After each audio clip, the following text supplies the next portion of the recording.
You're standing in a glass office on the 41st floor, and the man across from you just slid a document across the table that says your net worth crossed 10 figures at 9:14 this morning. $1 billion. You read the number twice, then a third time because some part of your brain refuses to believe the comma is in the right place. Outside the window, the city looks exactly the same as it did yesterday when you were merely rich. But you are not the same. Somewhere in a small town you barely visit anymore, there's a cemetery with your last name on a dozen headstones, people who picked crops and cleaned floors and died owing money to other people. And you just did something none of them could do across 400 years of trying. You broke it, the whole thing. The cycle that swallowed every single one of them. Let me tell you how this feels because nobody warns you. It does not feel like winning. It feels like vertigo. You sign your name on the line, and your hand is steady. But inside you there's this strange grief, because you suddenly understand that your grandfather worked 60 hours a week his entire life, and never once held a number like this in his head, let alone in his bank. You're going to feel that grief at the strangest moments for years. Stay with me, because I'm going to walk you through every single level of what you now control, and the last one is going to change how you think about money entirely. This isn't about yachts. It's about something far older and far heavier. But to understand the billion, you have to go back to the first level, the first million, because that's the one that actually broke you open. You remember the night it happened. You were 36.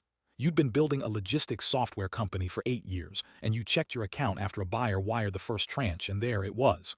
$1,200,000.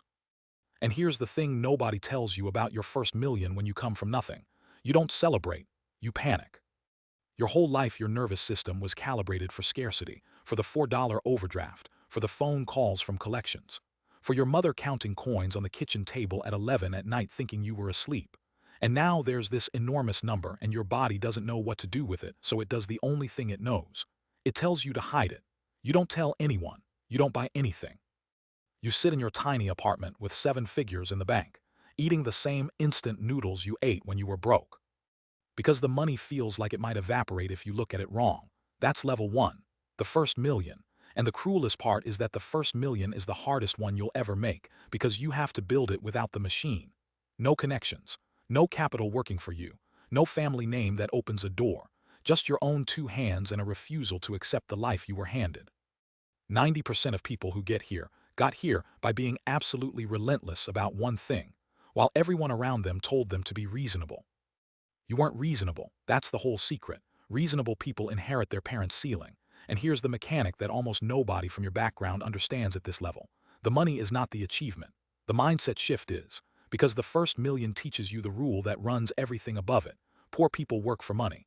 Wealthy people own things that work for money. Your grandfather sold his hours. You just learned to sell something that keeps earning while you sleep. That distinction is the entire ballgame. And most people never make it across, not because they're not smart, but because no one in their family was ever positioned to teach it to them. You had to learn it by bleeding. So you make a decision that night, eating those noodles. You decide the money is going to build a wall around your family that nothing can break through again. And that's when you cross into level 2, the generational wealth foundation. This is where the game completely changes, because now you're not playing for yourself anymore. Now you're playing for people who haven't been born yet. You take that first chunk and you do something that feels almost unbearable. You don't spend it. You structure it. You sit across from an estate attorney who charges $900 an hour, and she explains something to you that makes your stomach turn over. She tells you that 90% of family wealth is gone by the 3rd generation. Shirt sleeves to shirt sleeves in 3 steps. The grandfather builds it, the children spend it, the grandchildren are broke again. She tells you the statistic like it's weather. And you realize, sitting in that leather chair, that simply being rich is not enough. Being rich is temporary. You watched a man at your old gym win the lottery and lose all of it in 4 years. Money without architecture is just a louder version of poverty delayed. So you start building the foundation. You create an entity that will outlive you. You buy assets that compound across decades, not quarters. You stop thinking in years and start thinking in bloodlines. And the moment your mindset crosses that threshold, the numbers stop looking like money and start looking like time. Time bought for people you'll never meet who will carry your name. And this is where you have to make peace with something heavy. You will spend money now to control time later.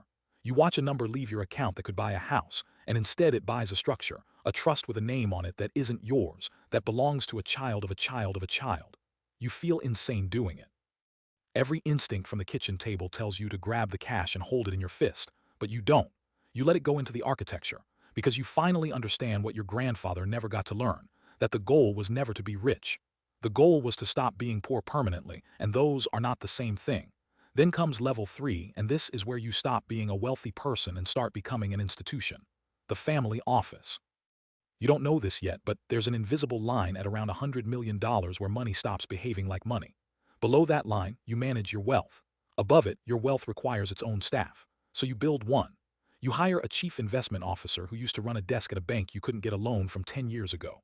You hire a tax strategist, an estate counsel, a person whose entire job is to think about your family 40 years from now. You walk into a conference room and 7 people are sitting there, and every one of them works for the continuation of your name. Your grandfather cleaned an office like this one. You own this one. And here's the part that nobody warns you about. The family office is where you discover the rules that were always there, just never written down for people like you.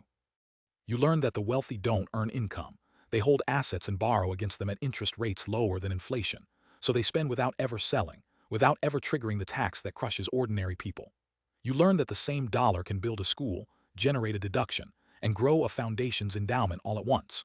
You learn that the truly rich pay a smaller percentage than the woman who cleaned your grandmother's wounds in the county hospital. These aren't secrets exactly. They're just doors that only open from the inside, and you're inside now. And the strange thing is, you don't feel triumphant learning them. You feel a quiet, cold anger because you finally see the machine that ground down everyone whose name is on those headstones. They never had a chance. The game was rigged before they were born, and now you hold the rigging in your own 2 hands, which brings you to the last level, dynasty building. And this is the one that changes everything because it's the level where the money stops being about money at all. You're 61 now. The billion has become more than a billion quietly, the way water becomes a river when you stop watching it. And one afternoon your granddaughter, 12 years old, sits across from you and asks you a question that none of your ancestors could ever have answered for their children. She asks you what she should do with her life. Not what will pay, not what will keep the lights on, what she wants. And you realize sitting there that this is the actual prize, not the planes, not the houses. This. A child in your bloodline who gets to choose her life from desire instead of fear. That is what 400 years of your family was reaching toward and never touched. You are the first one who got to hand it down. So you teach her the thing your money can't do on its own. Because you learned, somewhere along the way, that wealth without values is a loaded weapon you hand to people who didn't earn it. You've seen the third-generation kids who never knew struggle, soft and lost and quietly miserable, with everything handed to them. So you build something stranger than a trust. You build a story. You tell her about the kitchen table, the coins, the overdraft, the noodles. You make her memorize where she came from, because the only thing that protects a dynasty is a bloodline that never forgets it was once poor and never stops being grateful it isn't anymore. And late one night, you drive out to that small town you almost never visit. You stand in the cemetery with your last name carved a dozen times into stone, the grass wet, the air smelling of the same dirt these people broke their bodies on. You think about your grandfather working 60 hours a week, dying owing money to other men. And you understand, finally, what you actually did at 9:14 on that morning all those years ago. You didn't just cross 10 figures. You reached back through 400 years and you lifted every one of them out of the ground with you. Their name and your name are the same name. And now, when someone reads it, it will never again mean what it meant to them. You were never special. You just refused to be reasonable. And the comma, it turns out, was always in the right place. You just had to be the one brave enough to put it there.